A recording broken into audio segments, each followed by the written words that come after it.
You're listening to Ernestly Speaking, the only weekly podcast that covers friends, foes, and anything that goes. And now, for your badass host, Ernest Owens. And we're back for another episode of Ernestly Speaking with your host, Ernest Owens, myself. Woo! We're in that sweet spot of June. In the middle of June, it's been quite a Pride Month indeed.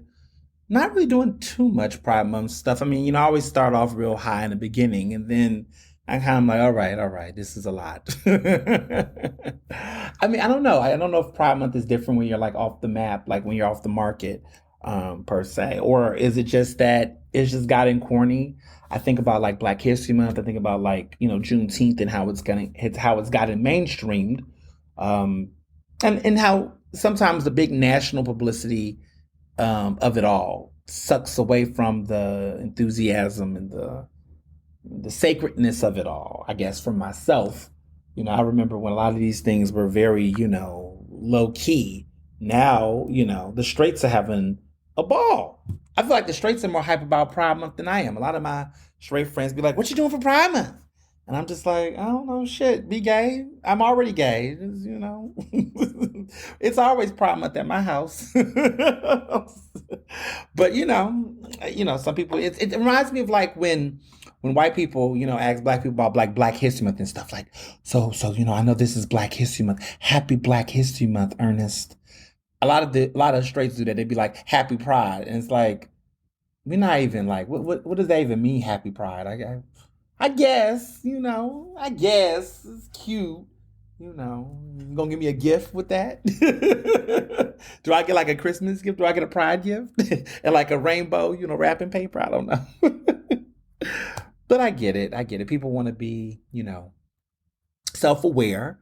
And I guess it's nicer if people are intentionally, saying it in a kind way than not acknowledging it. So I guess I got to make up my mind what I want, because, but it's just, sometimes it gets overwhelmingly performative from some folks. Not people that I know, but, you go out to an event and people just be like, they see you happy. I remember I used to get emails that used to be like, Happy Black History Month. I'm like, what? What do you mean Happy Black History Month? Who does that? But I guess they do it the same way with Pride. I never like emailed a woman and was like, Happy Women's History Month. I kind of just would just be like, hey, good afternoon, good morning. I never thought to do that. I mean, do women want that? Do you want to email in March being like, Happy Women's History Month? I mean, and if it's not related to the month, I don't know. Who knows? But yeah. So this past week, I made a lot of announcements, and I'm happy I was able to finally get things, just off my chest. I've been keeping a lot of things under wraps, and it's hard, y'all. It's hard. I have to take breaks from social media to not just slip up because, you all like to just guess things, or you might see certain things and then put things together. And I'm just like, shh. But as I had kind of hinted at and said for a while, there is a national summer book tour. This week I announced the summer dates for the book tour, which, let me tell y'all something. Coordinating, a lot of dates for an event is a lot. I know that, I mean, I guess one would say duh, but like you can have everything, you can know where you're going, right? But everything logistically has to make sense. You have to make sure the flights are together. You have to make sure hotels are booked properly. You have to make sure that, if you get in, I'm getting paid for some of these speaking engagements that's connected. You got to make sure all the checks and the contracts and everything are cleared, dates and times and people and things. Everything just has to like line up. Like you could be ready. You as the talent could be ready to go like immediately, but it's a team. It's people behind you. Everybody else has to be in the same space. It's not just you. And so, doing the book tour and just being a part of this experience has really, been interesting because I'm oftentimes an independent entrepreneur, which of course I still am. But when you're working with other groups to make stuff happen that's bigger than yourself, it requires more review. It requires more hands in the mix. It requires more people reviewing things and saying, hey, have we considered this? Or, so a lot of that stuff makes sense. And I'm very intentional about the bookstores I go to, the locations and all of that, the cities and things, like all of that's intentional. And so it just has to all make sense, which I'm happy it does. So once you do see the book tour, there's no major changes, like nothing, that's the one thing I love about a lot of it. Like 99% of the time, anything you see by me, it gets, it's pretty much a done bun. Like I don't like to do, I don't really work under the same mindset of, oh, I have this thing I'm working on, but every time I turn around, I got to keep changing the location, the venue, the name, the this, that. I mean, people do that. That's their prerogative. But for me, I've always just been big on like, once you put it out in public, you really don't really need making too many changes unless it's like typos or something. But like the information needs to be cleared. Everybody needs to be on the same page. So this book tour has 6 dates. And locations. We're kicking off next week in Baltimore next Tuesday, June 20th. Baltimore, Be More, Greedy Reads. Okay, the Remington location, because apparently there's multiple Greedy Reads locations, but we'll be at the Remington location. This is going to be my like first time really in Baltimore. But I'm going to be making another trip to Baltimore later this summer. It's going to be real cool. It's going to be really nice, a situation with the Lit Brothers. We're going to be doing some stuff in Baltimore. But this event is there. I have a special guest that's going to be accompanying me. And I'll tell you all only on this podcast, you'll know before everybody else, but Janetta Elzie, who was a part of Campaign Zero. Remember I did that big story. I did an interview with her last year when we were talking about De'Aaron McKesson. She worked closely with him with Campaign Zero. She was at Ferguson. She's a longtime activist, respected activist nationally. And she will be in conversation with me about my book.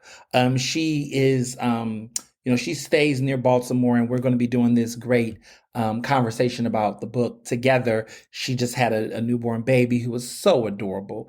And she's been reading the book and been a fan, and we've kept up with each other. She's one of the sources, like, when I tell you I do these big stories, and people always wonder what happens to the people that you work with a story, you interview or whatnot. Sometimes people, move and relocate, you lose contact. But a lot of times, specifically with queer people and Black people specifically, when you do a story that big, you kind of keep up with people and see how they're going and progressing. And that was the case with Janetta and I. So she will be in conversation with my book next Tuesday, June 20th in 7 p.m. in Baltimore. So I look forward to seeing some people from Baltimore that will be there. Joe. No, I'm joking. But, some people from Baltimore that talk a lot about Baltimore and all that. Well, I'm there. And clearly we're not, I'm in Baltimore for a book, not for The Wire, not for all that other stuff. I'm there to bring some good things over there. And they got a new mayor too.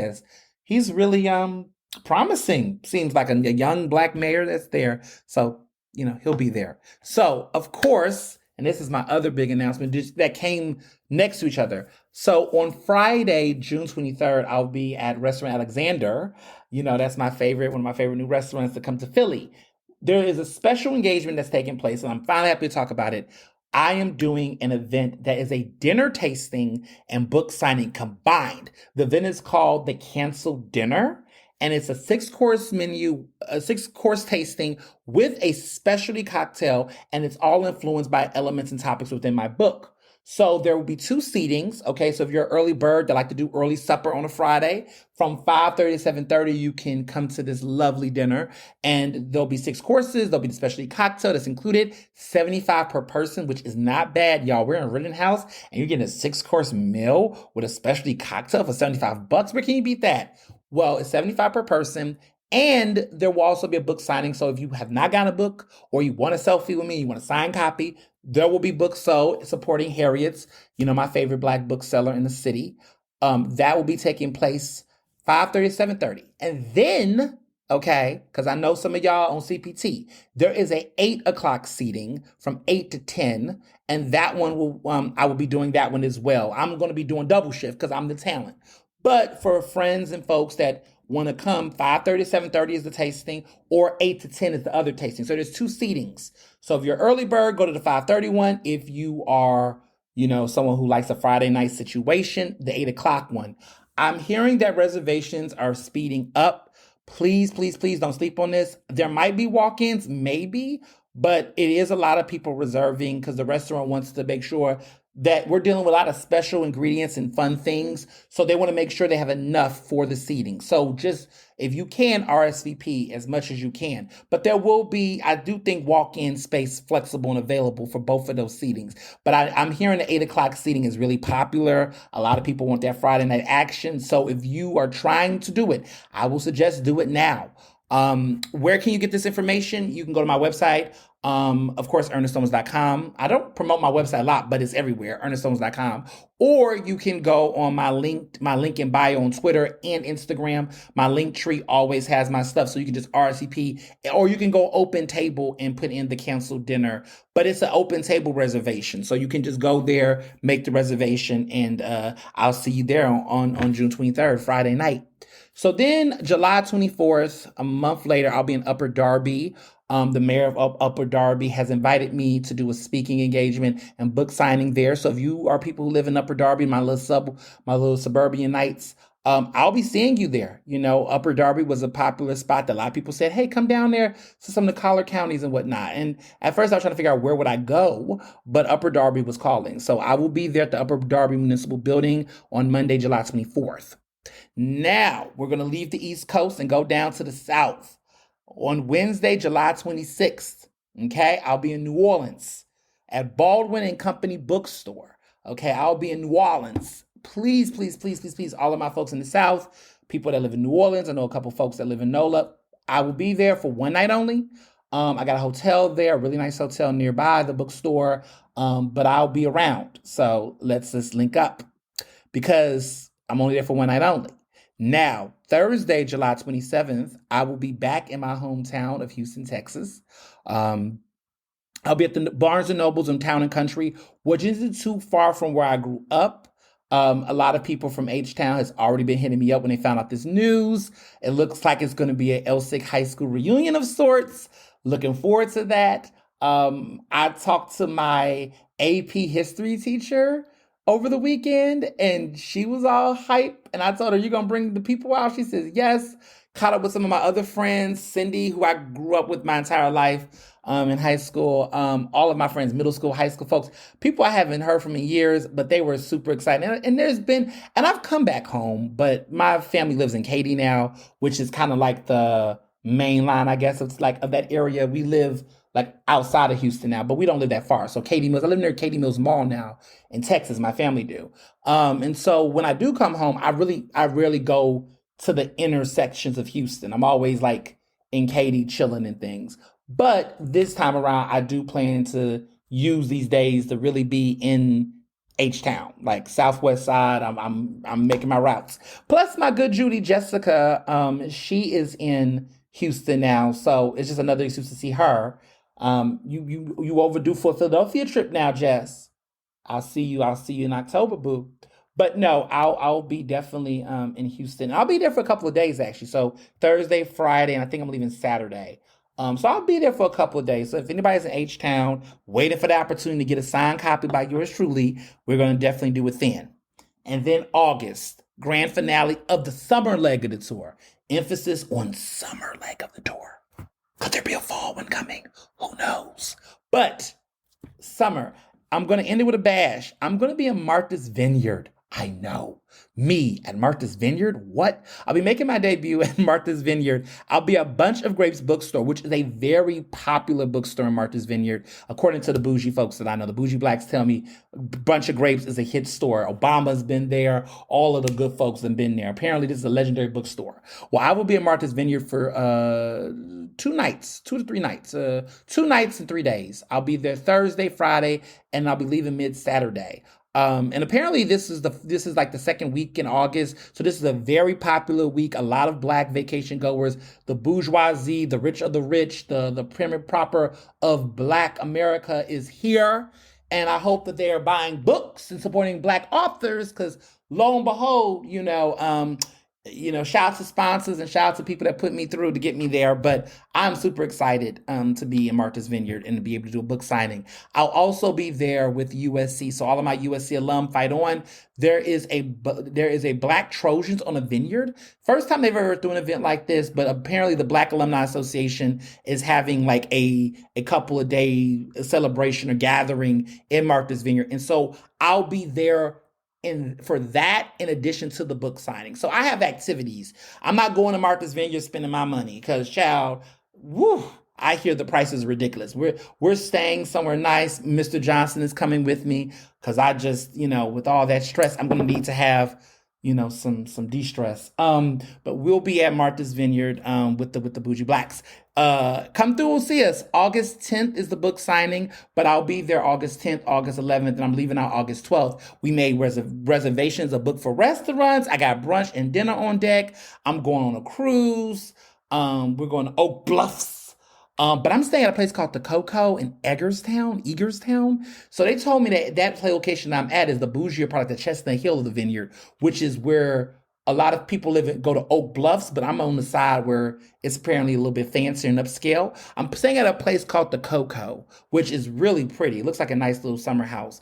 But I didn't know any of this when this was all getting booked. So shout out to my team for coordinating this. We looking nice. Shout out to Bunch of Grapes for having me come to the vineyard for this book, to have my book on the island. It's in Maryland and all that. It's great. We're having a first class round trip experience, and Mr. Johnson and I are super excited. So you all can catch me there for the summer. And that is the National Summer Book Tour details. All this information, of course, is on my website, on social media. But I was just everybody kept saying, when you come back to Houston, when you coming here, when you going there? Well, I'm here. I'm making things happen. And there are more cities to come. I really was not joking when I told y'all that this book tour was a national book tour and it was going to be a year-long situation. So we're going to be having some stuff in the fall dates. We're starting to talk about fall now, getting that ready for the fall and winter for the final, the third and final leg of this experience.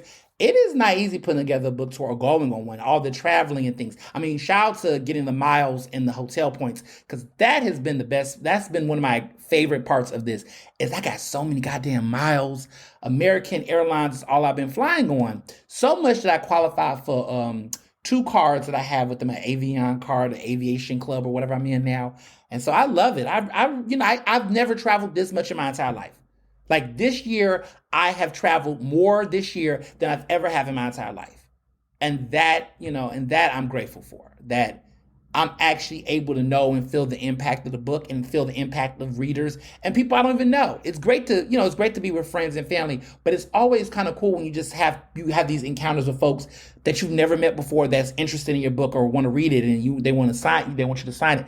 That's there's nothing beats that. So I'm just very grateful for that. And I'm excited. So yeah, speaking of good food and good eats, last week, I went out with my good friend Chris Bartlett. We went to El Mezcal Cantinilla, and a lot of you all saw those pictures and was like, yo, what's up with this? I never heard of this. Listen, it's in Point Breeze. It is some of the best Mexican food I've had in Philadelphia in years. As a Texan, as someone who grew up in Texas, of course, I've always kind of not played with Philly when it came to Mexican food, because all y'all like to do is eat small tacos, okay? And big burritos that aren't really Mexican, but, I digress. Now, y'all do have a really good birria taco scene. Birria. Y'all got a couple of good birria taco scenes, okay? My good Judy's over there. There's some good people that make some really good birria tacos. Not everybody, though, but Philly does have a nice little scene coming with that. But outside of the birria taco scene, the Mexican food has gotten really weird. But there are people in Philly that I have seen out here doing the damn thing. And so this restaurant I just went to in Point Breeze, I was very impressed. Very impressed. Because normally, it's either, some commercial type of stuff, or it's just the same staples that you already know, right? But this place is just it was really authentic. It was real good. The prices were great. The cocktails were phenomenal. It was a really great place to eat. I was very impressed, and Definitely a place I would go back to. I kept thinking about Amanda, my good friend Amanda. She like her some Mexican food, but she be eating. Well, I mean, she goes other places outside of Philadelphia to eat Mexican food, so I feel like it might be better there. But I just feel like my entire 4 years when we was in college, when she was older than me. She's older than me. She's a year older. But I just remember. I think like if I could have like five images of what I remember about our time together, it was a lot of it was her eating Chipotle. I kid you not. I don't think she eats it as much anymore now because I think she realized. But I think I can remember about 30% of our time we was together, she was eating Chipotle. Like it would just be in the house. She'll just be eating it. I'd just be like, what is, and I was never impressed. They know that about me. She was a master at this though. She used to, like I'm extra with Chipotle. Like I would get everything in it. Like I would eat it in one setting. She knew how to get it ordered in a way where she can save it and microwave it for like the next day. But what that meant was you couldn't put the sour cream and the guac and stuff like that in the burrito because you have to eat that on site because that's the fresh ingredients. You have to get that on the side. And the only thing you can keep in there is like the dry feet, like the cheese and the meat and the rice and the beans. But you couldn't put any of like the fresh vegetables because, we'll spoil it. She knew that. I didn't. I never tried to. I would just eat in one set. I was never crazy about Chipotle like that. And personally, I like Qdoba more. And there was a place called Moe's. But y'all, listen, let me not even go into my tangent. But Philly ruined Moe's. Moe's was the answer. Moe's was the answer. That was the correct answer. There was, Qdoba was second place. Chipotle was always the bottom list for me. I've never been crazy about Chipotle. I feel like it's overpriced. I feel like it's overrated. I feel like it's just like, what the fuck? It's just basic. But Moe's was the answer when it comes to chain Mexican food in Philly. Now, if we're talking about Texas and Houston, we know the correct answer is Taco Cabana.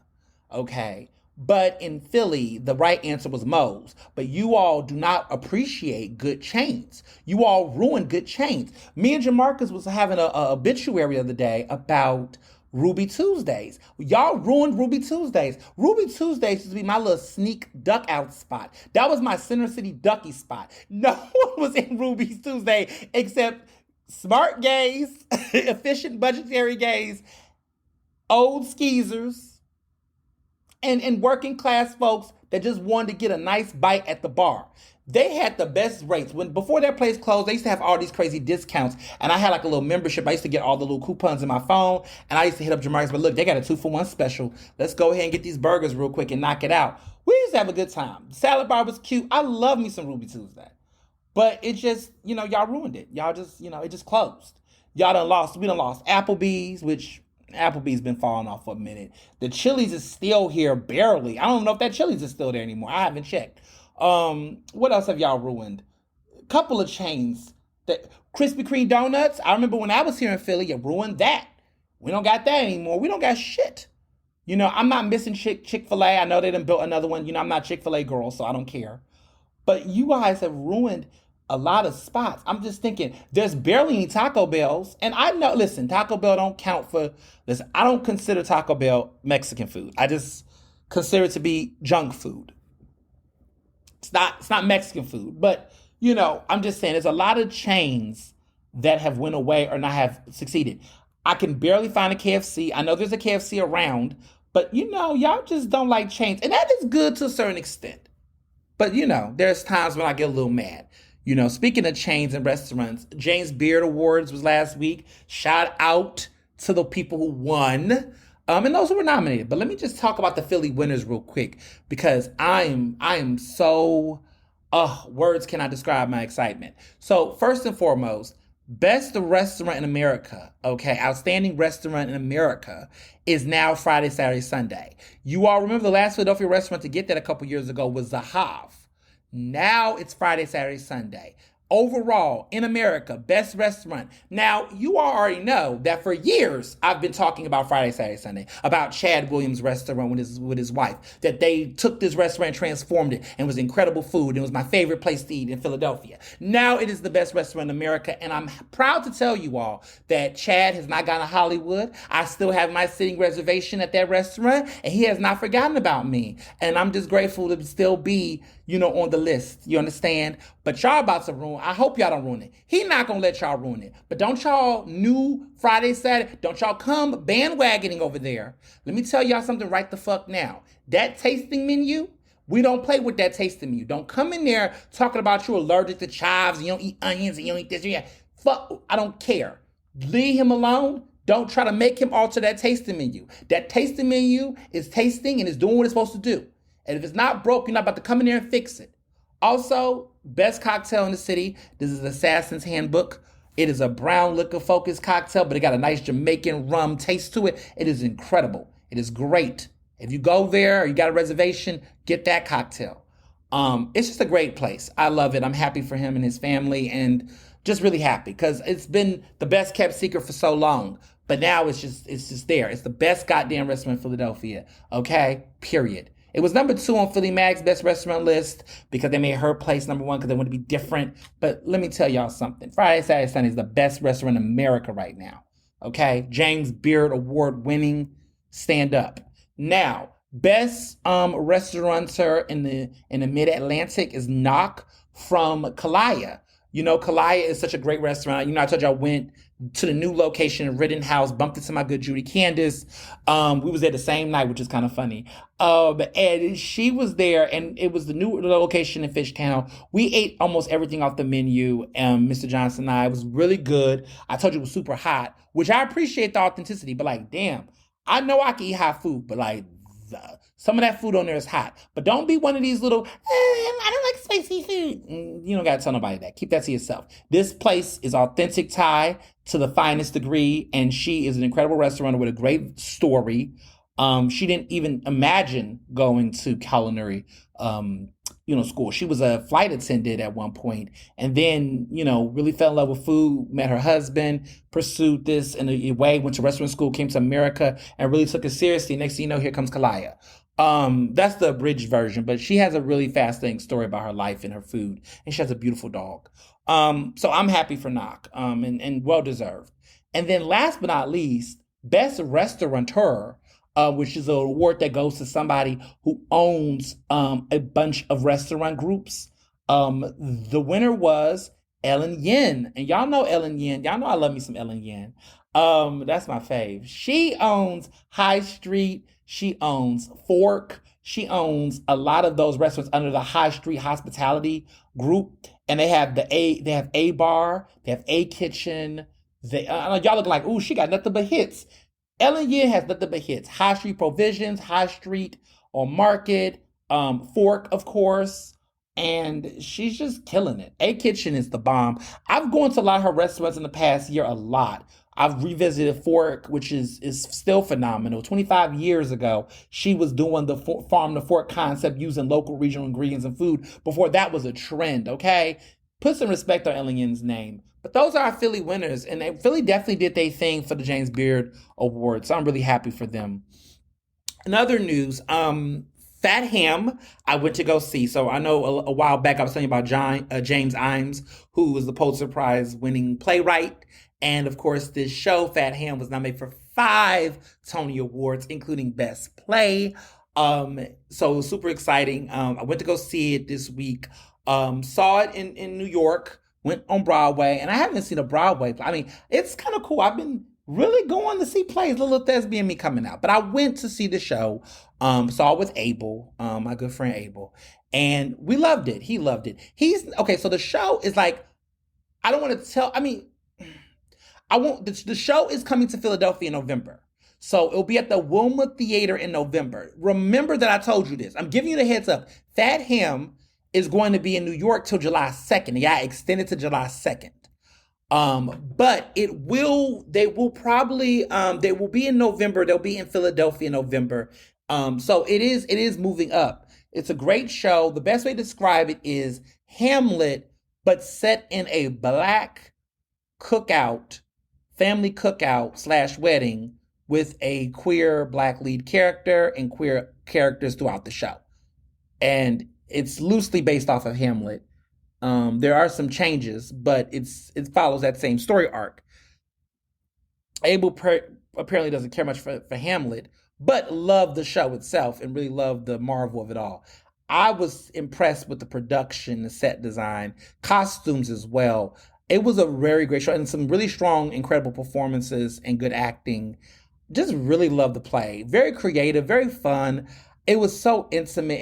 It's the kind of theater that they definitely break the fourth wall on purpose, but they do. It's kind of like it has the elements of a Chitlin Circuit play. For those who know what that is, like those Tyler Perry shows, it has like that level of outlandishness and fun, but it's grounded with a serious, strong message and story, like August Wilson plays, but has the creativity and the progressiveness that James Imes does as a playwright. He's an incredible playwright. I've seen several of his plays. I saw Fairview at the Wilma Theater, which had one of the best play endings I had ever seen in my life. I won't tell that ending, but woo!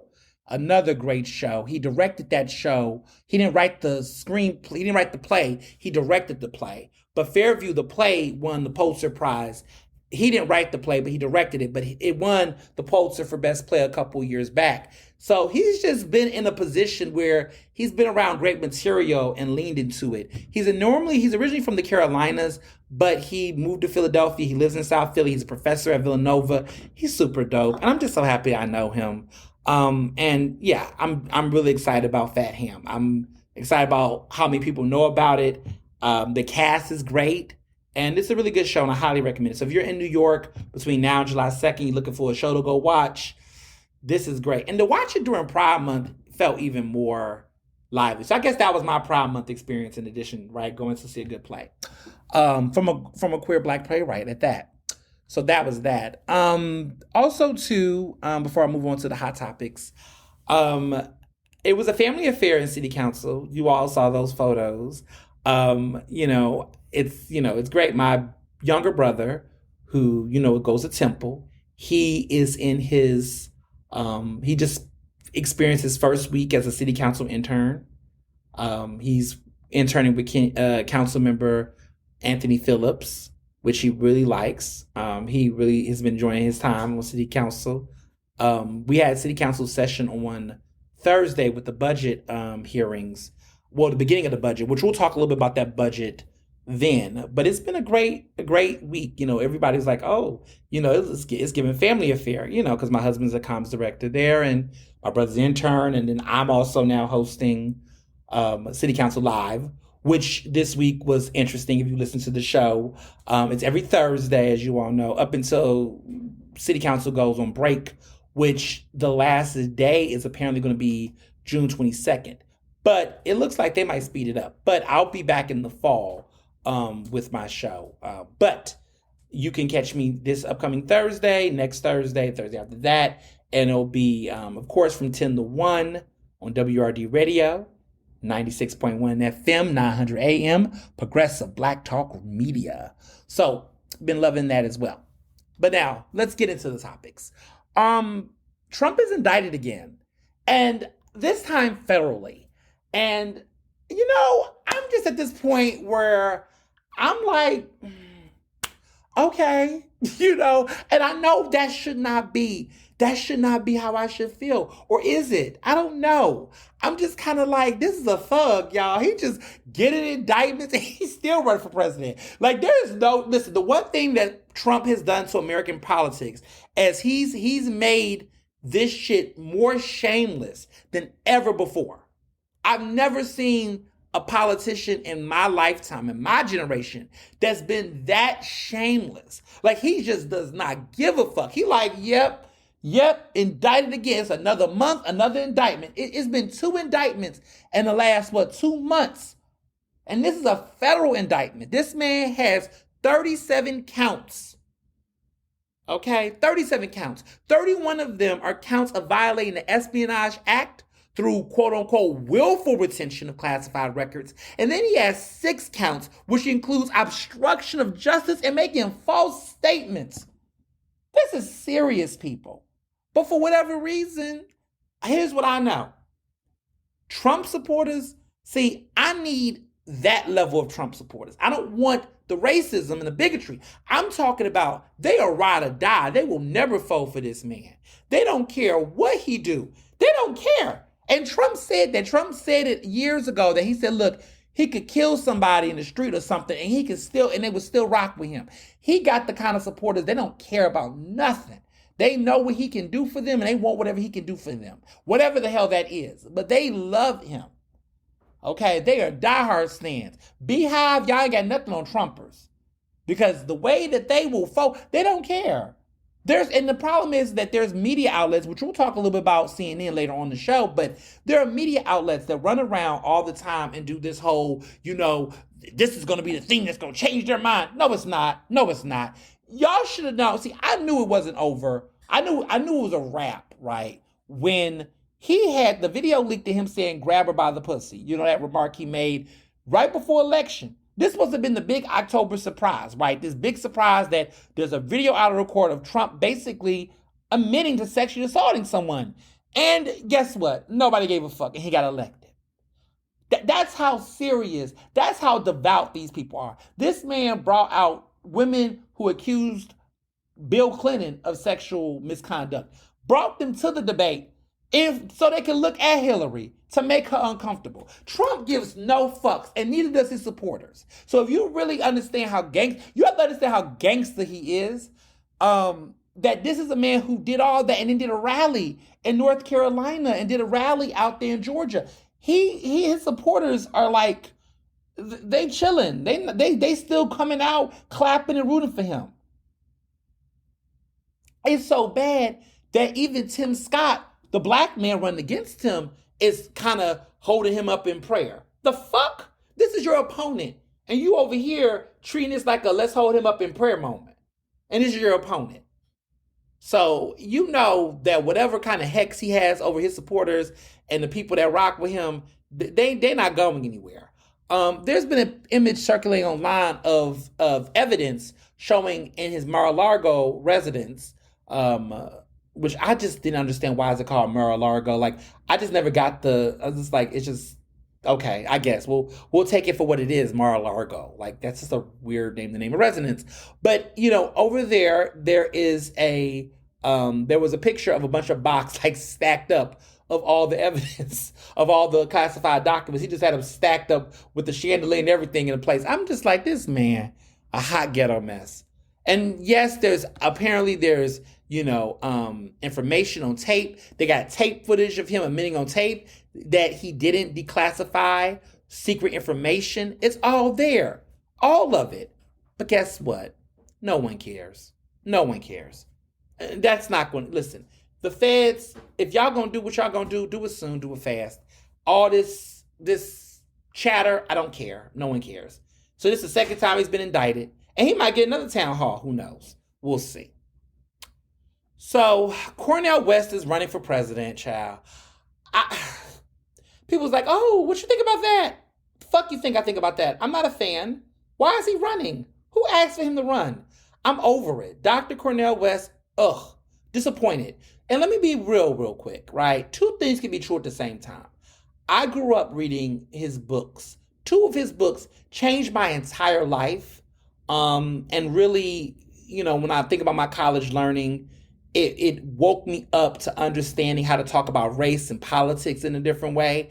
And those two books that I highly recommend people read, even though he is disappointing now, but his two books, Race Matters, that he wrote in the 90s, and Democracy Matters. People sleep on that book, but Democracy Matters is a really good book too. Those two books are just pioneer books in understanding the social sciences behind race, politics, and society in an American context.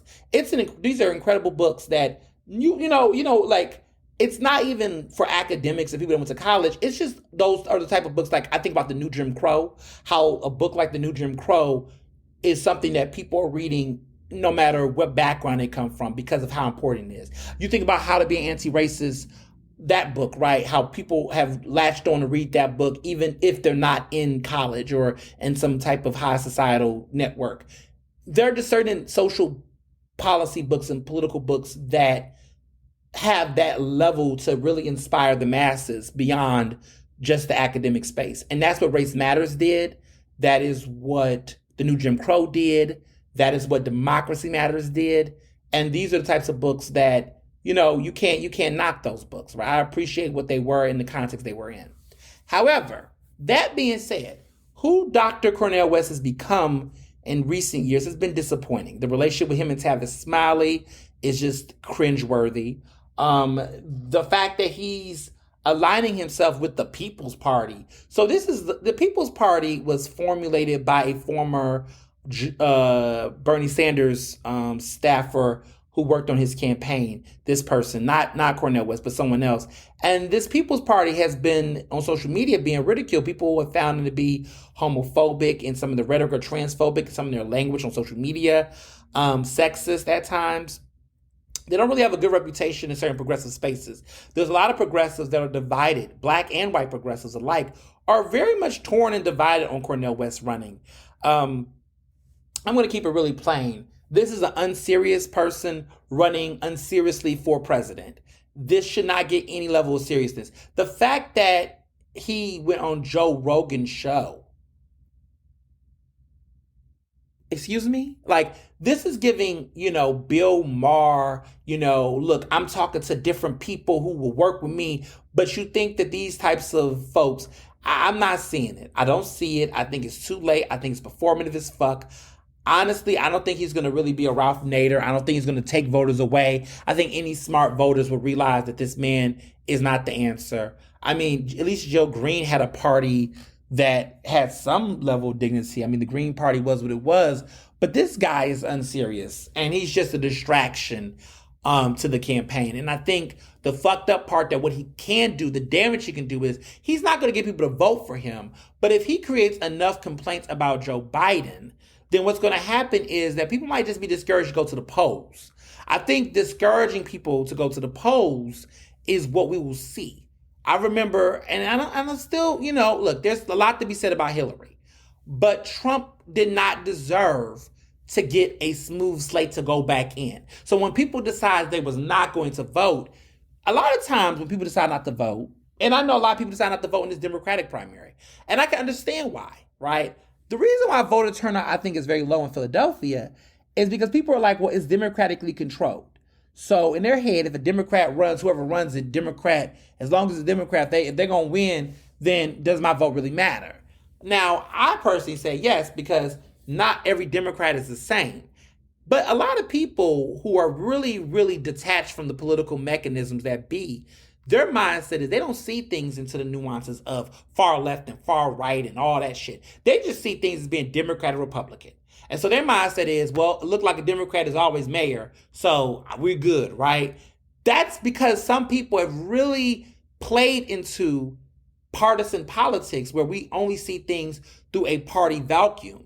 The problem is that national rhetoric works nationally, but locally it does not work that way, especially in cities like democratically ran cities like Philadelphia and Baltimore, right? You have to start asking yourself, okay, yes, I know Democrats are going to win, but what type of Democrat do we want to elect and want to win? But people can't do that because it already takes a lot to get people to go to the polls and vote. Now you're telling them that that one Democrat is better than the other than the left. That's a lot of work to get civic engagement in cities that are often fraught with people in deep poverty, also dealing with employment levels that are ridiculous, unemployment levels that are ridiculous, and also access to resources and information.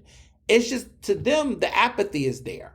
You go to some neighborhoods, and I'm telling you, now that I've been in Philadelphia for over 10 years, there are certain parts of Philadelphia that if I took a picture of the area, it looks exactly the same as it did 10 years ago.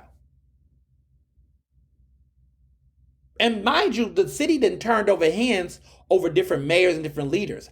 I would love to see, an elected official do what I call the facelift challenge, where they drove around their district and they took pictures of areas like neighborhood trash dumps and vacant lots, and they just took pictures of those areas, right?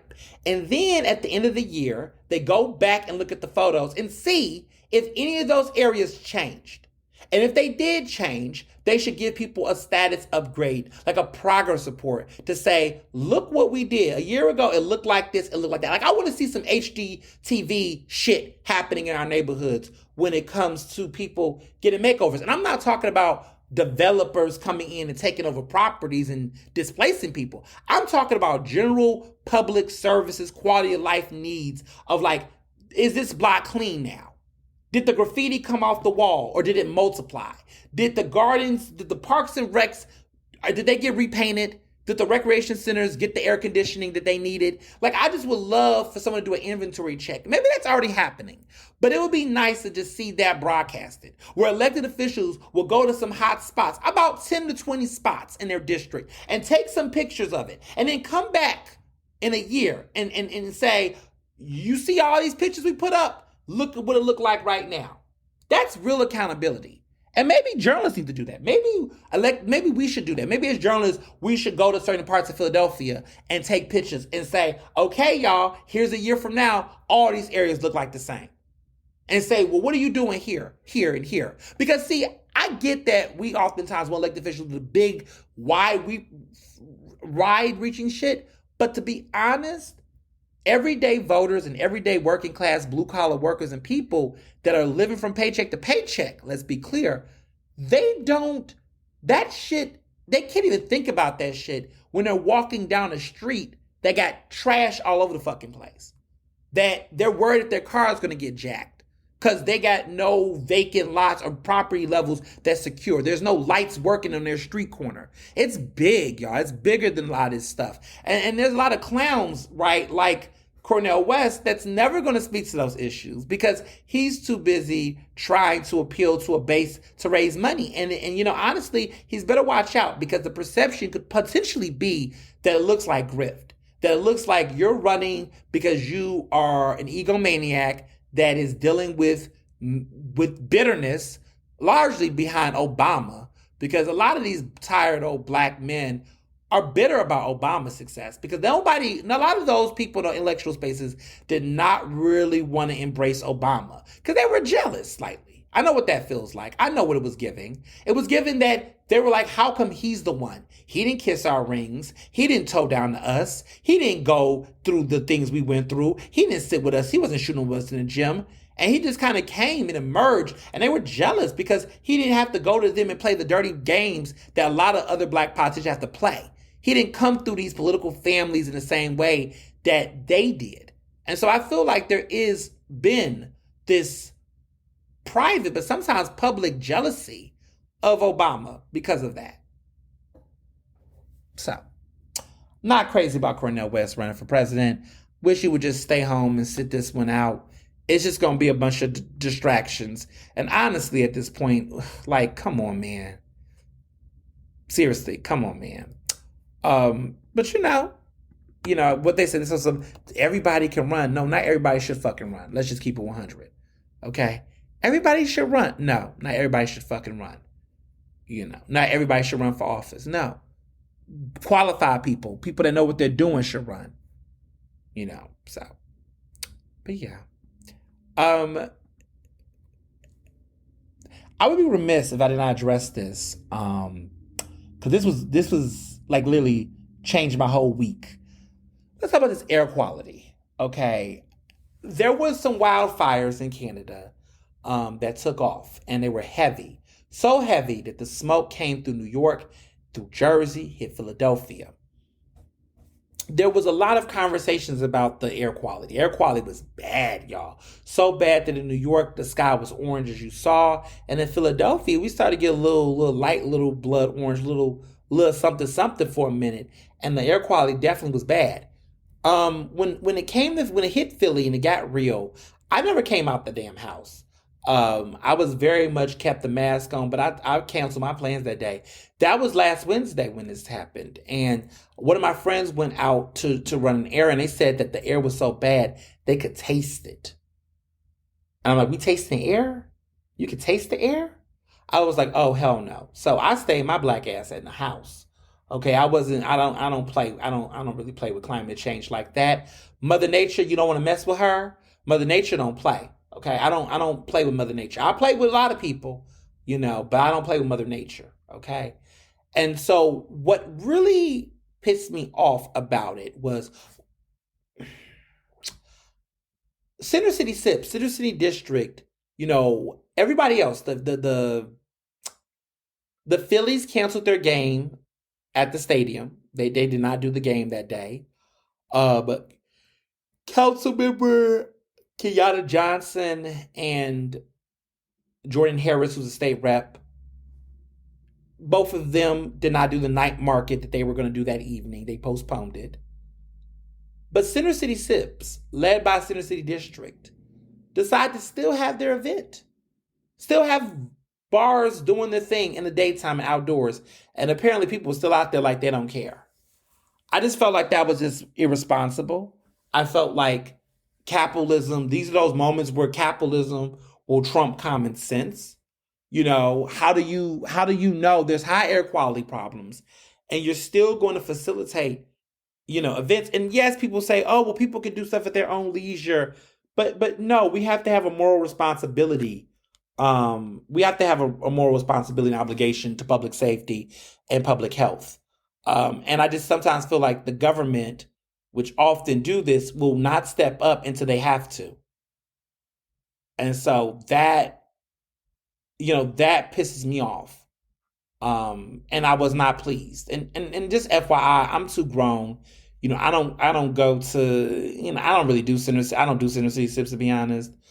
Um, I just, there was a time where center city sips was like really cute, and you know, so it would be, it would be interesting. But I struggle with just, I don't know. There was events. I canceled events that whole week. I didn't really go outside the house. I went to New York with a mask on to go see Fat Ham. But then went right back home. But that was like a day after everything went crazy. Because by the time I got to New York, the sky was clearer. Um, but I didn't go out this weekend. I really did not, go out. And I know at this point the air is getting better. Things are starting to get back to normal. But one of the things that hit me about all of this was just the fact about masks. We're going to be wearing masks. I mean, we need to just have masks at this point. Okay, your K95s, your N95s. We just should keep masks on deck. Because at first it was COVID, and it's still COVID in certain situations. But then we're dealing with air quality. So now we telling people to wear masks for air quality. This is our new normal. I mean, I hate saying that because everyone always says that our new normal, our new normal. But at this point, mask is just a part of our second nature. Kind of like getting getting flu shots and chicken pox and penicillin, all that stuff. There's just some stuff that based on something, it's our new normal. Like I think about 9/11. I don't know. Like my mom tells me this all the time, that there was a time where you could just go to the airport and it wasn't all this patting down TSA dog shit. You just would just kind of just bring your shit and go on like you were on a train. But ever since 9/11, with the Patriot Act and all the safety, precautions, the airport is way more complicated now than it used to be. Because no one would ever think on God's green earth that someone would just get in a plane and just do something like that. So there was never this super surveillance over airplanes. And it's funny because when I look at old movies from the 90s before 9/11, I watch and I'm just like, they just all up in the airplane like, this is cute. They just win the little line like, there wasn't all of this rah rah, all this madness. I don't know what that role looks like. I was 11 years old. I was born 91. No, I was like 9, 10 years old. I was 10 years old when 9/11 happened. My birthday was October 12th, so I turned 10 in October. But I was 9 years old when 9/11 happened. 9. So I didn't ride an airplane until I was like maybe speech and debate competition. I was about 14, 13 years old when I rode my first airplane. Because everything was buses back then. I did a lot of Greyhound when I was little. So it's interesting, but like I don't know what a pre 9/11 airplane travel would be. But I say all that to say that that's the same way with us now with masks. Like there are going to be a generation of kids who's going to not be too shocked to see facial masks. Like that's just going to be a new normal. Like every blue moon, they might have to pull one out, and it's just going to be like okay. Versus, remember when we all were trying to get adjusted to that? Like we all were trying to like understand what does that mean? Like remember there were like classes and like how to actually put a face mask on because people didn't even know how to put a face mask on. I digress. But so I-95 collapsed in Philadelphia on Sunday. Oh my goodness. I don't drive, but that shit was wild. They still don't know, as of the recording of this podcast, what caused the fire exactly with the truck accident that caused the collapse to happen, but it looks like a mess. And I'm just saying to myself, wow, infrastructure. This is what they are talking about. See, where is Pete Buttigieg? Isn't he over the Department of Infrastructure and all that shit? Why are the roads and the water and it seemed like the moment he got it, I'm being petty because it's not his fault. But it just seems like when he got that position in the White House and got that appointment, it just seemed like everything has been shit's creek. And he just be acting like he don't know what's going on. His incompetency. You are over these types of affairs. I need the water, the train accidents are happening. You ain't saying nothing. Water being polluted. You got all these infrastructural issues. You want a job so bad in the White House. You want to convince us you was ready to be president, but you can't even keep these streets and these roads together. Get the fuck out of here. I hope, that this gets addressed soon, but they're saying, apparently, according to the managing director's office, because no one's actually asking the mayor anymore for anything. It just seems like Kenny just be somewhere at his favorite bar, La Meridian, drinking his head off at La Meridian. That's a little spot I heard. The La Meridian, honey. He like to go to that bar over there and drink himself into a stupor. And apparently he goes there allegedly, and drinks himself into. I may have seen him over there once. I know he likes Dolce too. Dolce over there, because like a lot of people don't be going there a lot, but I know he sometimes used to like to go there. I had a party one time, a pool party last year over there. We had a pre-reception at Dolce, and he walked in and walked out. He was trying to go in, and then he was told he could not come in because it was a private party. How much of a flex was that? Mayor couldn't come to my pool party. It was a private party, so he had to go. And I know he was feeling some type of way, but listen, you don't want to be mayor anymore as much as we don't want you to. We count down the days. Are y'all ready for early January? Early January couldn't get here any sooner. Okay? So, we will see what will happen with it. But apparently, to the managing director, he says it's gonna be a while, and this is gonna impact people in the Northeast apparently because it's closer to the Northeast to Philadelphia. But of course, people who are trying to make intersections and detours, ooh, that's about to be a mess. These are the days I'm like, I'm happy I know how to drive. But here we are. So Chinatown, over the weekend on Saturday had a protest. Now they said 3,000 people was there. According to the police, 500 to 700 people was at the protest. Now I don't trust the police, so I don't necessarily know if I trust that number, 500, 700 people. So we're just gonna go with the 3,000 the protesters said. Maybe it's somewhere in the middle. Maybe it's over 1,000. Maybe it's over 2,000. But the protesters say 3,000. And I did look at the crowd shots, and there was a lot of people present. So we'll see. We'll see. But it's a matter of time for sure. It's a matter of time. Um, you know. So this protest though, you know, I'm happy for it. I'm happy that more people are not letting this go. I was concerned at first that after the election, the mayoral's race, a lot of people was going to get real, like give up on it. It was just going to be like oh, well, there goes the neighborhood. But people are still applying that pressure. We don't care who the next mayor is going to be. City council's been picked, but there is still an issue on the table. And the city, the Chinatown activists and community members that are against it, like myself, it's going to stay in our mouths. It's going to stay in the conversation because the impacts are too real. And the 76 Arena people, they're trying so hard to create these talking points, but I don't trust them. I don't trust them. I don't trust their intentions. I just think a lot of this just seems very rushed, and they just did not work hard on considering the messaging. They just did not do this right. Their rollout has been trash, and they deserve all of the backlash they've been getting. Period. So, we'll see what happens. I mean, what I will say is that Cheryl Parker, if I was a betting man, I would say I think she's in favor of it. She's not going to say that today, but looking at her relationships with the building trades and looking at her affiliation with other groups, labor groups and unions, they're in favor of it. And I think she's going to go where her support goes. I could be wrong, right? But it seems like she's in favor of the arena.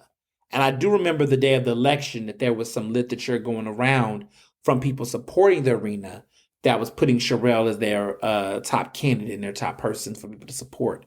So it's going to be interesting to see, what's going to actually happen in reality, and even how city council is going to act on that. Just an observation. So the city budget came out. There's been a lot of chatter about the city budget. I have thoughts. I have, of course, thoughts, things that I have been reflecting on. First of all, the budget is $6.5 billion. It's a $6.5 billion budget. But there were some major changes and things that happened, and there's a lot of people talking about, so I want to unpack some of that. For starters, the business community got more tax cuts, and a lot of people feel some type of way. There's going to be $32 million in tax cuts, which is invested in reducing wage and business income and receipts taxes. So this is going to benefit, businesses, right? Now, progressive politicians and organizations, they've been arguing that these dealings benefit wealthy corporations and hurt efforts to provide necessary social services. They've been doing that rhetoric. Gautier spoke to the press recently and said that, this decision is basically saying, we are putting millions back into the pockets of mega corporations, she said. And she was alone elected to vote against the budget. She didn't vote for it. She said, this budget is a slap in the face to our working class Black and brown residents who beg City Hall for the resources they need to live in clean, green, and safe blocks. Here's my thing, right? I get her frustration. I do. I understand the root of what she's angry about. However, I think that she lacks the reality and the nuance of the situation, in my opinion. Because, Captain Gilmer Richardson and Isaiah Thomas, they pushed for these aggressive tax reductions. And I think it was necessary. And I think it's necessary because here's the thing I want to tell progressives. Progressives do not understand how to have a conversation about business in the city. They just don't know how to. Now, Isaiah is a progressive, but Isaiah understands the nuances of this. And I think the problem I have with Working Families Party candidates and people that rocks with these national leaning groups is that they use national talking points for local issues, and those things are not the damn same. Let me repeat myself. They use national talking points for local issues that are not the same. I hate to break it to you, but Philadelphia is not swimming with mega rich corporations. We just don't have all of that, okay? And let me explain why. We are the poorest major city in America. And the gag is we have the highest wage taxes in America. We tax the fuck out of businesses and people more than anybody else. So think about it. If you are the poorest major country in the city, but have the biggest wage taxes, you ain't attracting that many businesses to come down here, okay? Like, you're talking to somebody that grew up in Houston, Texas. Houston got business all over the place, baby. We got Lawry's and Landry's. We got gas, oil companies. We got a bunch of companies and big business. Got headquarters all in down Houston. You want to talk about business? Let's talk about the business. Philadelphia is not Houston. Philadelphia is not Atlanta. Philadelphia is not, New York, clearly, in LA. There's not a bunch of businesses in Philadelphia. We got Comcast. We got Airmark. We got the Eds and the Meds, but we don't have major corporations. We ain't got Amazon. Amazon contract didn't happen. You saw that. We don't have big companies and businesses up in here. This is a city that the highest employer is the fucking city itself. The highest, private employer is the goddamn University of Pennsylvania. That's not like this rhetoric of multi-million dollar wealthy CEOs, all that crap. Like, we don't have all of that here. Because let me tell you something, if we did, the amount of taxes that we would be getting off of these wage taxes, the amount of money we would be getting off of those companies should be able to make our public schools way better. Our city should be doing way better. So clearly that's not the reality. It's not. And the other interesting point that I think is intellectually dishonest by Gautier is that there's a perception that if we don't spend that money for tax cuts, that money was going to go to social service, other things. Not necessarily. That money could have went to the police budget, which is disgusting. That money could have went to something else. We don't know. And to assume that because that money went to tax cuts, that no other social services were provided, or to imply that there's a reduction, is disingenuous, as Councilwoman Captain Grimmer Richardson had spoke about to the press last week. There's a lot of just bad talking points that, while they're fueled with rightful passion, they're misleading on the education of how businesses work. Here's the reality. If you live in a major American city and you want jobs to be created, how do you have job creation? How do you have that in a city where you also know that the education and reading levels and graduation levels are not high? Which means that we are in a city that lacks, the literacy rate of most Philadelphia, most grown-ass Philadelphians are illiterate. This is research. These are facts. We have a strong illiteracy rate in the city of Philadelphia. Most Philadelphian adults are what people would call functional illiterates, where they can work, they can move, but they can't read. They can do manual labor tasks, but they can't read. And that's not shade. That's just a reality. That's just a fact, because it's how fucking horrible our school system has been and the lack of resources to help. But understand this reality, though. The type of taxes and money that you can raise to make our schools better come from business taxes, come from raising the revenue, right? Raising opportunity and jobs. That does help to increase property taxes, which then helps people want to invest, right? And I'm not trying to talk about Reaganomics and trickle-down effect. I'm just being realistic that in a city like Philadelphia, people want nice things, right? You want these nice things. You want these improvements. The city isn't coming out of its pocket to pay for all of this shit. Okay, people talk all day about, should Penn pay its fair share, yada, yada. And I do hear that, right? Penn should be paying more. However, what people don't take the time to realize is that Penn is putting a lot of property and things out that the city's not paying for. And so when you get into a point where you're like, okay, well, they're not doing it but running their own company and they need to pay more, you forget that the city's not transparent, or people in elected office don't articulate enough how Penn is doing a lot of the stuff that technically your city should be doing. But unfortunately, our city is so broke that it doesn't really pay for a lot of these things up front. Now, we have some money now, but we'll get to that. But there's a lot of stuff that, like Penn Park, the city was never going to invest in the Penn Park for the area. Now, granted, Penn Park is, yes, it's Penn Park, but the people that benefit off of Penn Park are not just Penn alumni and Penn students. But you think the city was going to invest all that money in that? No. There's a lot of stuff that Penn is funding that provides resources to the city that's being funded by the city by itself. And when you have larger corporate relationships with companies, there could be some compromise on funding different projects and programs that's not being funded elsewhere. But there has to be incentive, though. There has to be incentive. No one's going to come in the city and pay the highest wage tax in the country and then pay for your parks and pay for your recs and fund your other projects, and there's no breaks, there's nothing. Like, that's not reasonable. Like, that's not realistic. Yes, in a perfect society, you would think, yes, corporations just supposed to just dump the money in the communities they live in, and no one says, that idealistically works, but in reality and practicality, it's not happening. And if you gotta get money and bring home the bacon to make sure that Black and brown people are dealing through this shit have something to come to, tough conversations have to be made. And so, with all due respect, the interesting thing is that because Gautier has had a reputation of butting heads with Kennedy administration and other people, she proposed $72 million to go towards quality of life services. Now, I think that the things she was proposing were pretty decent and made sense. Problem is, no one on council really want to rock with her like that. All she got was $5.5 million. A $72 million proposal, and she got $5.5 million of what she requested. And to be clear, a lot of that has to do with just the art of negotiation and bargaining. Money does not grow, it reallocates.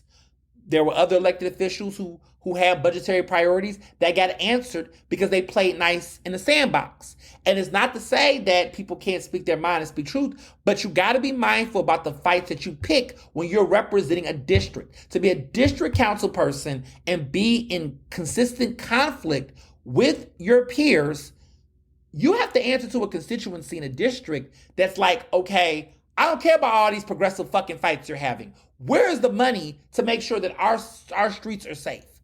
And $5.5 million ain't enough. And so God says he's going to have to make some tough decisions in these next 4 years. Because riding with Helen Gim, because we got to keep it 100, riding with Helen Gim and getting on that progressive bandwagon with these white people, you're now in conflict in your district. And quite frankly, nobody cares. Nobody cares about all these stupid petty fights, these stupid statements. They want fucking results. They want money to go into the she is my district council person. And look, my relationship with her is complicated. I do believe that she genuinely means well, but she's got to change her approach because you can't keep falling on the vine. You can't keep being the sacrificial lamb. What's crazy is that she did all that shit for Helen. Helen done fucking lost. Helen done disappeared. And now she's over here trying to carry the water. Look, Kendra Brooks voted in favor of the budget. And guess what? She said, look, I don't support these business cuts, but she got some money though. Kendra got some of the money for her budget initiatives. Look, Isaiah and Kathy, they're pragmatic. They do believe in what's good for people. But at the same time, they're realistic of understanding the totality. They're more practical of understanding that, look, if you're being anti-business with a city budget this big, but you're going to need these people to play nice for other things, somebody's got to get something. And it doesn't necessarily mean it's a bad thing either. The narrative of $32 million is going to wealthy, rich people. At some point, you got to wake up and say, come on, I got to call cap on that. You think that these tax cuts is only benefiting wealthy business owners. You're not seeing the benefits of small businesses or black-owned businesses or people who need these other resources to thrive. We got less than 2% of the city's businesses are black-owned? So every time we talk about giving money to the business community, the progressive rhetoric is we're helping the CEOs and corporate. These people, listen, all these people are not. What are you doing? Where is the progressive platform to support small businesses? Crickets. Where is the platform to actually support small business owners? Where is the platform to support black and brown owned businesses? If you demonize the business community, put a fucking name on it. Because what you can't do is say, oh, the business community is this, that, and the third. Look, I have a business. I'm a small business owner. Okay? I don't got a big old multi-billion-dollar corporation. These tax cuts and benefits help my business.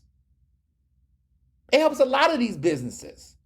And then people sit up and they want to act like it's a this or that. Granted, is there equitable issues within it, right? Is the Chamber of Commerce my best friend? Fuck no. Let's be clear. But the problem is that there needs to be more specificity because there's too much broad strokes coming from the progressive movement from Gautier about this stuff. Get specific. Put a name on it. Name issues. But all this broad brushing, you're alienating people. How do I know? In Philadelphia, in West Philly, which is her district where I live, there are a lot of black business owners in the business corridor that I personally know that are really upset with Gautier right now. They are just so turned off. Some of them are like, they want to move up to Chestnut Hill. They want to see if they can move their business to the Northwest. West Philadelphia's business corridor, we're trying to do some things. Baltimore Avenue is really cleaning up and shaping up. There's promise right now. But there's some people that's really getting turned off by the way that she's having these conversations in City Hall. And so at some point, you got to figure out who are your constituents. Because your constituents are not a bunch of white yuppies and millennials and folks that are like completely got daddy's money coming in, but can wear communist shirts and say, fuck the patriarchy and everything else.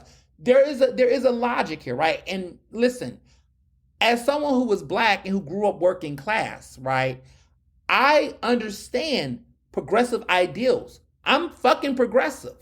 But the reality is that I need people who do not walk this walk and who have not gone through this experience to stop speaking on it. There's a lot of people on Twitter and online and in these movement spaces that talk shit about businesses. They ain't never ran a business. They don't own a business. They don't pay business taxes. They don't know anything about what it takes to get a business off the ground. And they spend their time painting a broad brush and shaming folks that do this actual work. And now what happens is that you got progressive business owners that are completely being alienated and disrespected by white progressives who should just really shut the fuck up at this point, but want to take up space and speak on these issues. That now you got these people feeling like there's no room for them in this movement. You're alienating them and turning them off, and now they're either being super moderate or they're going conservative. We have to stop this. This cannot be the future. We cannot have these issues going into 2024. You got to stop walking around putting a sticker on every fucking person because of one thing you don't like about them. You got to, right? And the reality is that when you're doing, and I hate it because no level of grace or benefit of the doubt is extended to Black people. It seems like Helen Gim could go to the Union League and fuck up. Helen Gim's husband can work for a huge corporate big pharma company and get money, and we can give her a pass. But a Black person trying to own a business in Philadelphia, side eye. A Black person that wants tax cuts for their business so they can stay in the city and do business in the city, side eye. Y'all fighting with the wrong people. You fighting with the wrong people. You're fighting with the wrong people. And we really need to wake up and really have the real conversation. Period. Just saying. So in national news, the CNN CEO Chris Litch, or whatever his last name is, he is no longer there. He's out at CNN after several tumultuous months. He's out. And here's the thing. I think it's a good thing. I think that, there was that big bombshell profile in the Atlantic that came out last week talking about, just the tumultuous time he's had as a new leader and CEO of CNN. Now, his predecessor, left in disgrace behind an improper relationship with a female employee. But in this regard, this man is leaving because of just fucking up pretty much. I mean, his experiment with trying to appeal to far right groups in the midst of everything that was going on just really ruined CNN morale. There's been a lot of major, firings. Chris, Don Lemon got fired. We've seen other people not get their contracts renewed. CNN has just really have lost its way. And I've noticed it for quite some time. To be honest with you, I was turned off from CNN long before this damn decision was made. But those major changes, along with the Discovery merger, has really dampened the reputation of CNN. Their ratings are horrible right now. They're in the tanks. And also just their whole appeal. They don't know who they want to be. And we talked about this a couple of weeks ago with the Donald Trump town hall. Like, what are y'all doing? Who do y'all want to be and why? And so there is a coming to Jesus moment that needs to happen over there. This recent, departure hopefully will put some sense into them. But, personally, I'm not impressed. Just gonna leave it at that. LA Times is in some hot water. And you know how I feel about the LA Times personally. But they had massive layoffs last week. About over 30-something people was let go.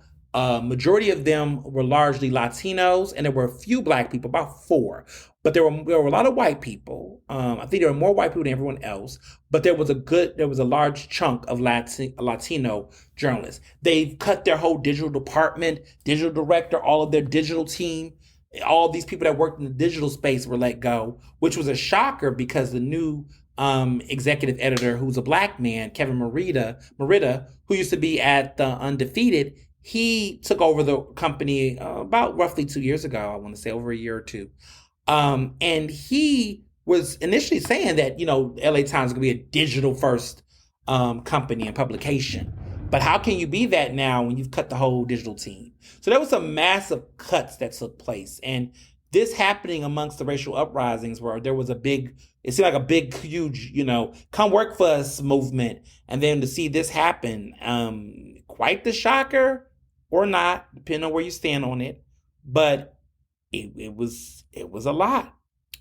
So we're going to keep an eye on that. I mean, again, this is a part of a wave of other massive layoffs that might be taking place across the country. I feel like every week or every other week I've been doing this podcast, I've been reporting from dispatches of what's been going on in the media industry nationally. But to some extent, I think we're in a space, like I told you all, of revision and revive. I think a lot of these old traditional, metrics for raising money and making revenue, they're just not it anymore. And I think a lot of people are growing up and growing out of it. So we'll see. We'll see what comes. But, LA Times, that's kind of big. As far as movies go, I'm not really crazy about all these blockbusters and action films. I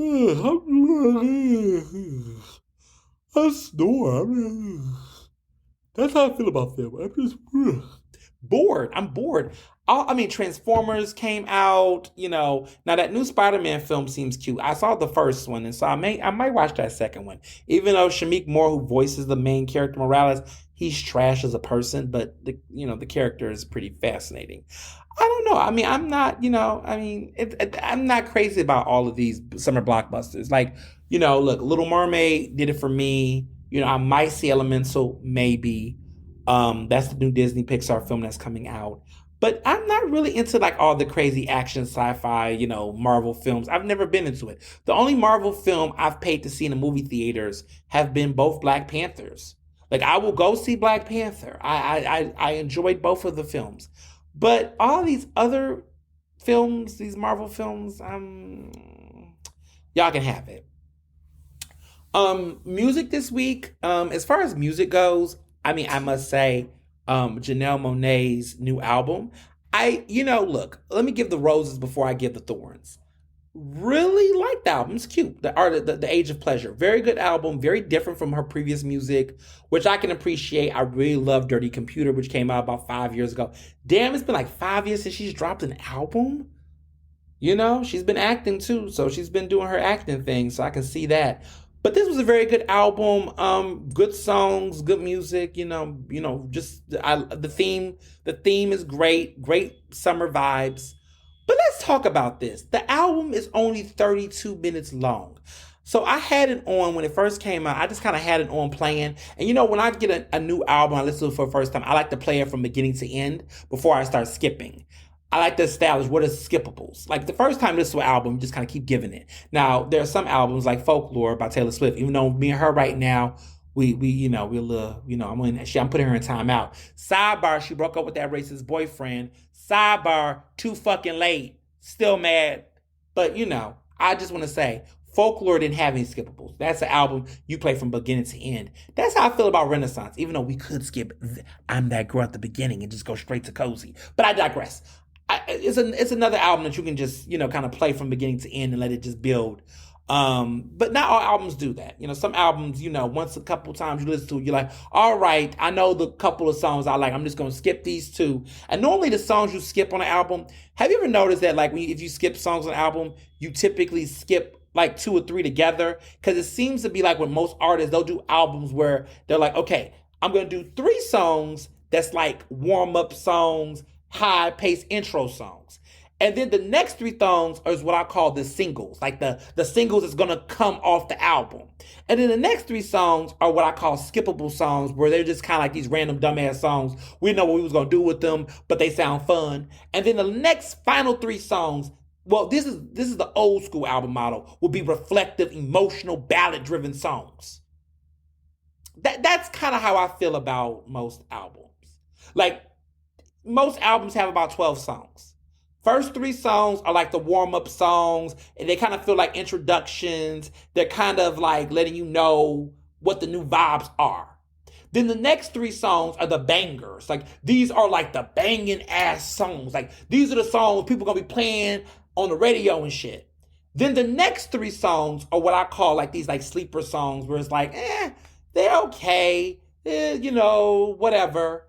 And then the next final three songs typically are the last three songs are like the reflective songs. So let's see that. Let me see Renaissance real quick to see if this fits my theory. We're gonna play this out in real time. Um, Let me see. I'm going to try to see if this works. So let me pull up Renaissance album.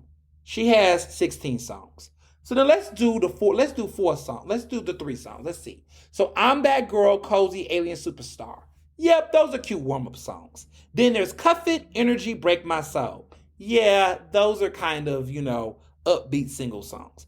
Then Church Girl, Plastic Off the Soul for Virgo's Groove. Yeah, those are kind of like, I'm not saying they're skippable, but they kind of more of the mellowed out songs of the album. Then you have Move, Heated, Thick. Those are also kind of like more reflective songs. And then the last songs is All Up in Your Mind, America Has a Problem, Pure Honey, Summer Renaissance. Those are like the ender songs of the album, and you can sense that they become more reflective and towards the end. But she got 16 songs. A lot of our faves only doing 12 songs. But I say all to say that, also, that album, let's talk about Renaissance, how long Renaissance is. Renaissance is an album, okay? It's an album. That album is an hour and 2 minutes. That's what I want. Janelle Monáe's last album, Dirty Computer, was like 46 minutes. This album is 32 minutes, and it has like about 12 songs, but some of them are outros, and most of the songs are under 3 minutes. She only got like 2 songs on the album that's over 3 minutes. I don't know. I'm blaming TikTok. People are like, oh no, it's the streaming shit. I'm blaming TikTok. I feel like people are trying to make the songs small enough where they can fit in a story. What's the point? I'm not trying to recreate a music video. I just be wanting a couple of lyrics and vibes. Now we make it whole. We're literally making our music small enough to fit these platforms for streams and sell. Like, if you make a good album that's just fucking good, sometimes people will just listen to it no matter how long or how short it is. I don't know why people be making all these little gimmicks. I think, Drake is the king of that. Drake has been doing that for a while now, where he'll make a bunch of songs and have 20 songs so that he can have them all in rotation, streaming. I just hate music manipulation. I just wish, we could just go back to people just made music that, they made songs, they made them how long they want to make them. If you like it, you like it. I don't know why they're just making all these tailor adjustments, but it's irking me for real, for real. I just don't get it. I would rather just see good art do its thing. But common sense isn't common. So with TV this week, am excited for, this upcoming Tuesday because, Love and Hip Hop Atlanta is finally coming back on this time MTV, and it's going to be on Tuesdays compared to Mondays, which, when it was on VH1, it was on Mondays, but now it's on Tuesdays on MTV. So it's a little bit of a cultural adjustment, but they just wrapped up their, Run It Back recap of the nostalgia of season 1 of Love and Hip Hop Atlanta. And it's been on for like, I want to say like 10 years, over 10 years now.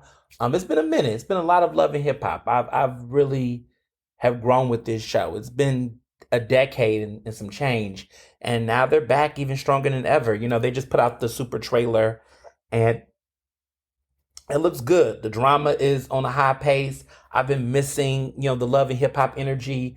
It seems like New York and Hollywood got discontinued, but Miami is still around. It's okay, but Atlanta is where it's at. So I'm super excited about that. I was watching Zeus and watching Bad Boys, which is this season of Bad Boys have been highly violent. The boys are fighting. Like every episode, there's a fight. Don't know how I feel about that yet. Don't know if that is good or bad. Baddies East is coming soon. They're doing the auditions. There's been Baddies West, Baddies South. There hasn't been Baddies North. No, guess it's Baddies East. They had a Baddies in LA, I guess. But Baddies West and Baddies South happened. And I know there was another Baddies. I guess it was just like Baddies in general. Baddies ATL maybe. But they are doing a Baddies East, which is going to include Philadelphia, DC, New York, all those elements. So I'm kind of excited to see what that's looking like. I don't know, The East Coast is a little different. I hope they film somewhere in Philly so I can, hopefully make a cameo, but I doubt it.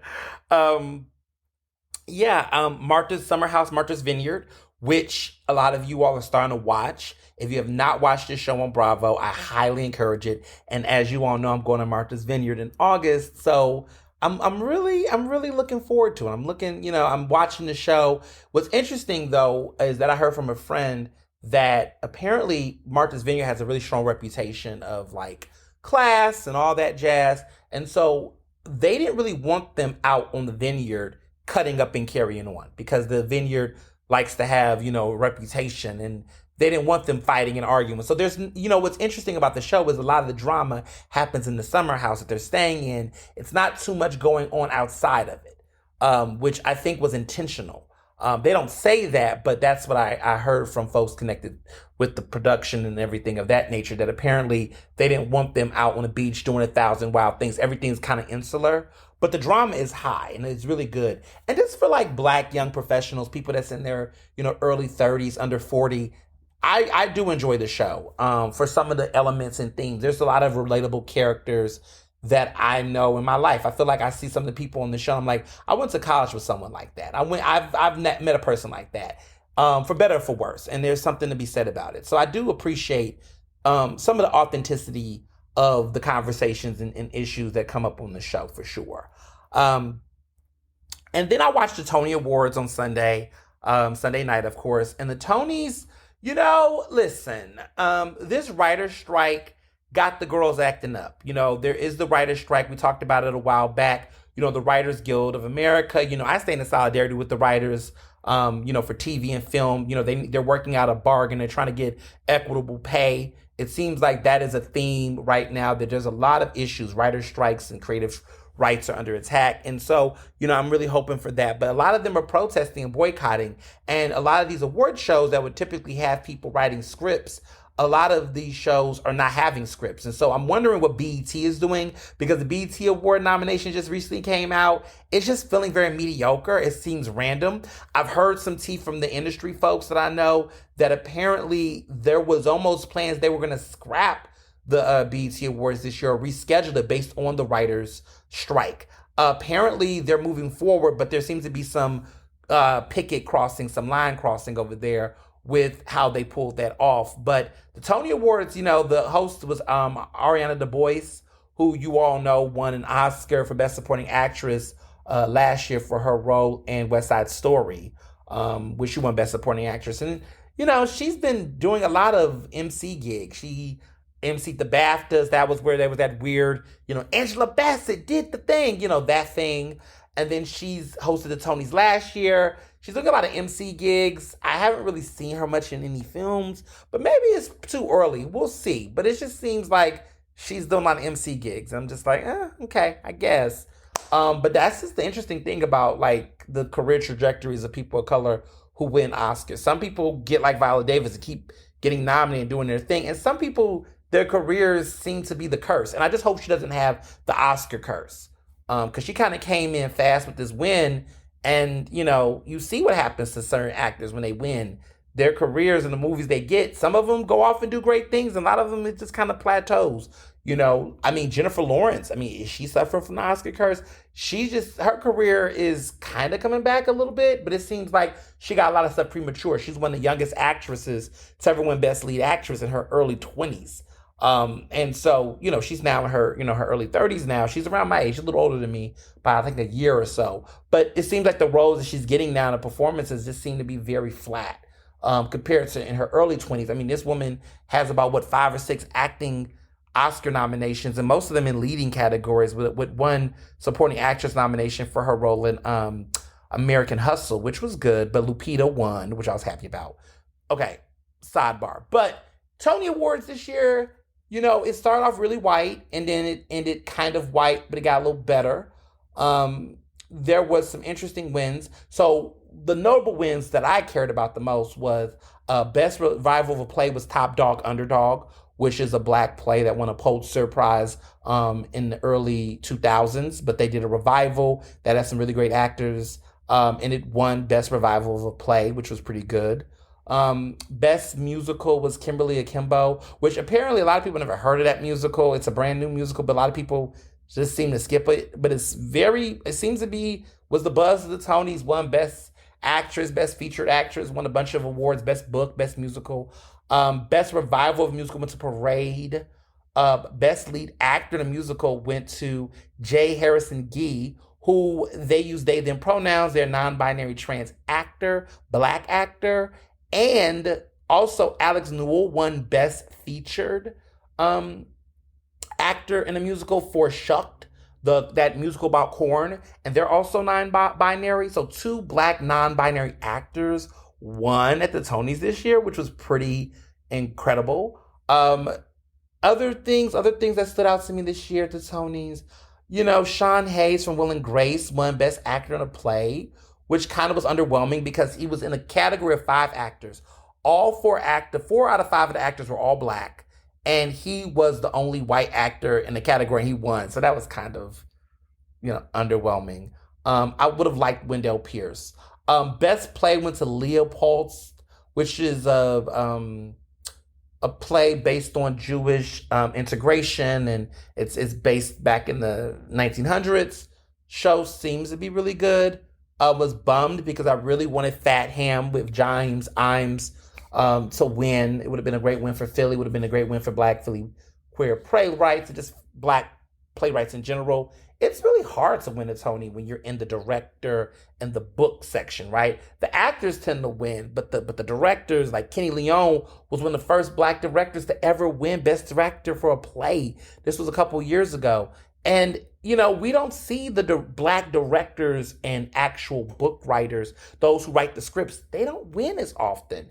The Tonys always love giving a black performer an award, more so than the Oscars.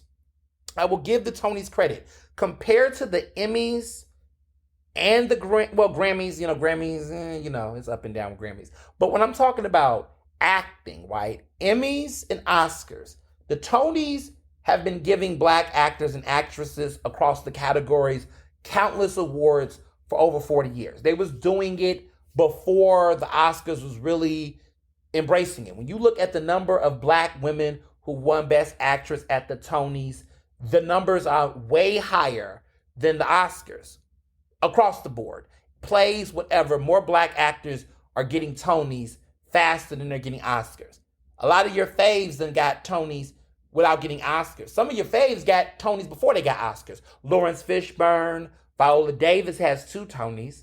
Denzel has a Tony, but he won the Tony after he won an Oscar. But still, it's easier for a black actor to get a Tony than it is to get an Oscar or an Emmy. True story. Just true. Look it up. Look up. A lot of black actors and actresses have won Tonys. A lot of your faves have been nominated multiple times, have won. I think of Audrey McDonald, who's one of my favorite actresses of all time. Definitely on Broadway. My favorite Broadway actress is Audrey McDonald. And Patti LuPone. I got love for Patti LuPone too. She get a little diva, but Patti delivers. If you know who Patti LuPone is in the musical theater, a legend, a boss. But I love Audrey McDonald because she is special to me because she is one of the only actresses who's won a Tony in all 4 categories. She won Best Featured Actress in a Play, Best Lead Actress in a Play, Best Lead Actress in a Musical, and Best Lead Actress, Featured Actress in a Musical. And she's won 6 Tonys, I believe, and she's won multiple times in other categories. But this woman can sing and she can act her ass off. Her crossover to television and film has not been as seamless as her Broadway, but I just feel like that's because people have not just found her a good role. But Audrey can hold a note, and Audrey McDonald can hold, she's got vocals for days, okay? She can sing like nobody's business. The vocals are on point. And, I would love for somebody in Hollywood to just put her in a good film and just let her rock it out. She's made some cute cameos. If you saw the live action Beauty and the Beast, she was, I forget her, she was the closet in the film. Her character was the closet. She was the black woman who could sing really good opera. Just out of this world. Just love her a lot. So, it was, Tonys were okay. It got better towards the end. But I just, in a year with so much good Black theater, I just feel like they just go for the most historical British transitional plays. It's the same shit. And it's just like, y'all really don't want to like support experimental or go, do something more cutting edge. It's just, ugh. But anyway, award shows are going to award show. I don't know how I feel about the BT Awards this year. They're coming in the next 2 weeks, I believe. I'm not really excited. I mean, I might watch it for the performances. Something shocking might happen. I'm not like extremely committed and devoted to this. But we'll see how it plays out. But in wrapping up this week, some major, potentially a major career move will be announced. I'm really excited. I think this is the week I can really reveal something. It's going to be a major career change. Let me clarify that. Nothing's going to be lost. Things are only going to be gained. But I've been keeping a secret from you all. And I got the word back last week. So the green light is there. The opportunity is there. And I don't think no one's going to be able to take a wild guess what it is. You will not guess what it is. No matter how hard you might think it is, you won't guess it. Because it is that wild and crazy. But the cool thing is that when it's announced, you'll go, ha, that makes so much sense. And maybe I've been dry hinting at it for a while now. And you all are probably, and some of you are encouraging me to go in a certain direction. So we'll see. So that's all I can say. I don't want to jinx anything or put anything out. I will, stay tuned. And I'm super excited about it. And as always, be well and be best. Earnestly Speaking is recorded in Philadelphia, Pennsylvania, and can be found on Apple Podcasts, Google Podcasts. To stay up to date with the latest on the show, follow me on Facebook, Twitter, and Instagram at Mr. Ernest Owens. Use the hashtag Earnestly Speaking to tell me what you thought about this episode, and check out my website at ernestowens.com.